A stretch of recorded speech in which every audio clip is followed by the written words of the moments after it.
Come கணபதாய நமக. ஓம் நமச்சிவாய நமக. ஓம் நமோ நாராயணாய நமக. அனைவருக்கும் அன்பான வணக்கங்கள். நான் உங்கள் ராஜி.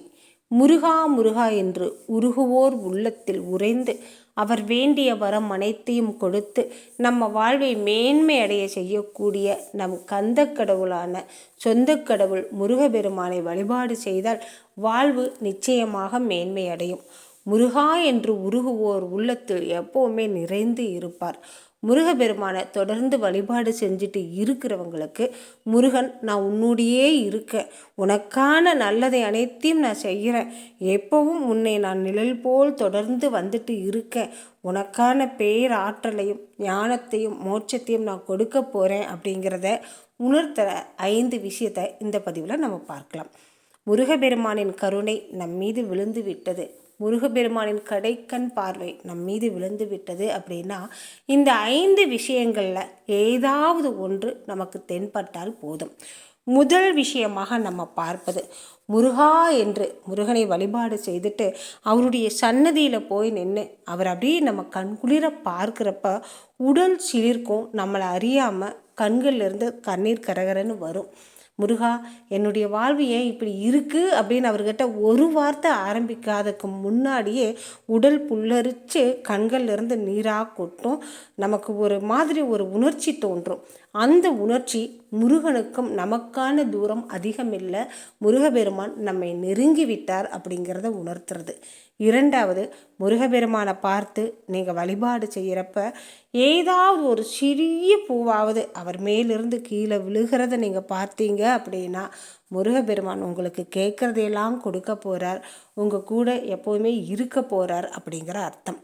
மூன்றாவது, வீட்டை விட்டு நம்ம கிளம்பி போகிறோம், கொஞ்சம் தூரம் போக வேண்டியிருக்கு, வெளியூர் பயணம் போக வேண்டியிருக்கு, அந்த பயணம் நமக்கு சிறப்பானதாக அமையணும், அல்லது முக்கியமான ஒரு நபரை நம்ம போய் பார்க்க வேண்டியது இருக்குது, அந்த காரியத்தில் எந்த விதமான இடையூறும் வரக்கூடாது அப்படிங்கிற ஏதாவது ஒரு காரணத்துக்காக நம்ம வீட்டை விட்டு வெளியே போகல வேலும் மயிலும் காட்சி கொடுக்கறது, அல்லது நமக்கு முன்னாடி போகிற வாகனத்தில் பார்த்திங்கன்னா வேலோட படம் ஒட்டியிருப்பாங்க, முருகபெருமானுடைய படம் ஒட்டியிருப்பாங்க, மயிலுடைய படம் ஒட்டியிருப்பாங்க. சில நேரங்களில் மயில் கூவுற சத்தம் கேட்கும். மயில் பார்த்திங்கன்னா உண்மையாகவே நம்ம கண்களுக்கு தென்படும். போகிற வழியில் மயில் எங்கேயாச்சும் நிற்கும்.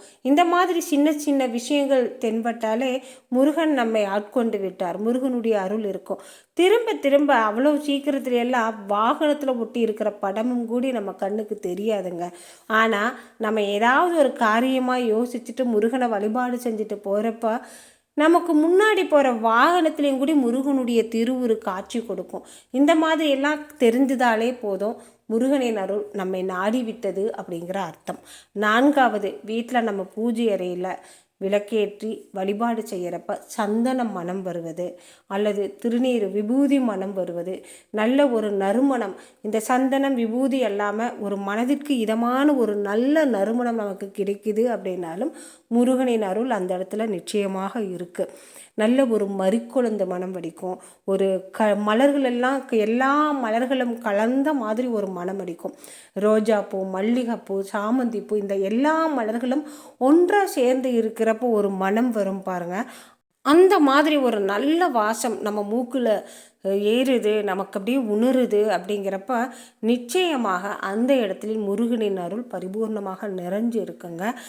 நம்மளை அறியாமையே நம்ம இறை வழிபாடு கண்களை மூடி உட்கார்ந்து இறைவனுடைய திருநாமத்தை சொல்லிட்டு இருக்கையில் யாரோ கடந்து போகிற மாதிரி, அல்லது யாரோ நம்மளை தொடுற மாதிரி, இந்த மாதிரி ஏதாவது ஒரு உணர்வு தோன்றுச்சுன்னா கண்டிப்பாக அந்த இடத்துல முருகனின் அருள் பரிபூர்ணமாக இருக்குங்க.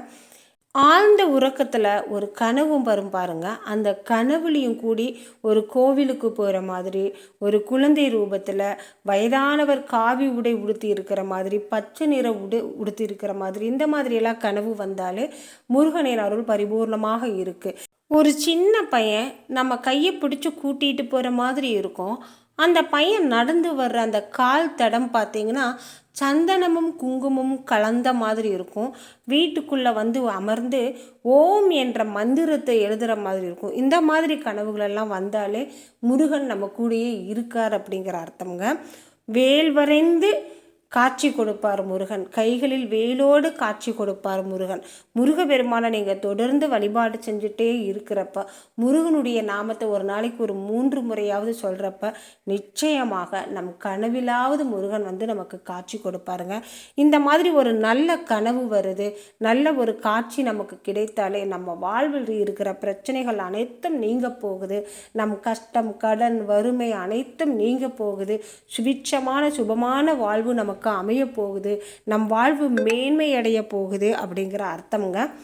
வீட்டில் நம்ம சாமி கும்பிட்டு இருக்கையில் பள்ளி சத்தம் போடுறது, பூஜை அறைக்கு பின்னால் அல்லது இறைவனுடைய படம், திருவுரு படம் வச்சிருக்கிற அந்த படத்துக்கு பின்னாடி இருந்து, சிலைக்கு பின்னாடி இருந்து பள்ளி சப்தமிட்டால், நம்ம வழிபாடு செய்கிறப்ப பள்ளி சப்தமிட்டால் அந்த இடத்தில் இறையருள் நிறைந்து இருக்குது, தெய்வகடாட்சகம் நிறைந்து இருக்குது அப்படிங்கிற அர்த்தம்ங்க.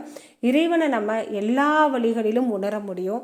இறைவனை நம்ம உணர்றது அப்படிங்கிறது ரொம்பவுமே எளிமையானதுங்க. இந்த மாதிரி விஷயங்களில் ஏதாவது ஒன்று தென்பட்டாலே போதும், இறைவன் நம்ம கூடவே இருக்கார், நமக்கான நல்லதை செய்ய போகிறார் அப்படிங்கிறது அர்த்தம். இறைவனை உணர்றது தான் கஷ்டம். உணர வரைக்கும் நமக்கு கொஞ்சம் சிரமமாக இருக்கும். உணர்ந்துட்டோம் அப்படின்னா அதை விட ஆனந்தம், அதை விட பேரானந்தம், அதை விட மகிழ்ச்சி இந்த உலகத்தில் எதுவுமே இருக்காது. அதற்கு மேலான சொத்து சுகம் எதையும் நம்ம கேட்கவே மாட்டோம். ஏன்னா அது எல்லாமே நமக்கு தானாக வந்து சேரும்.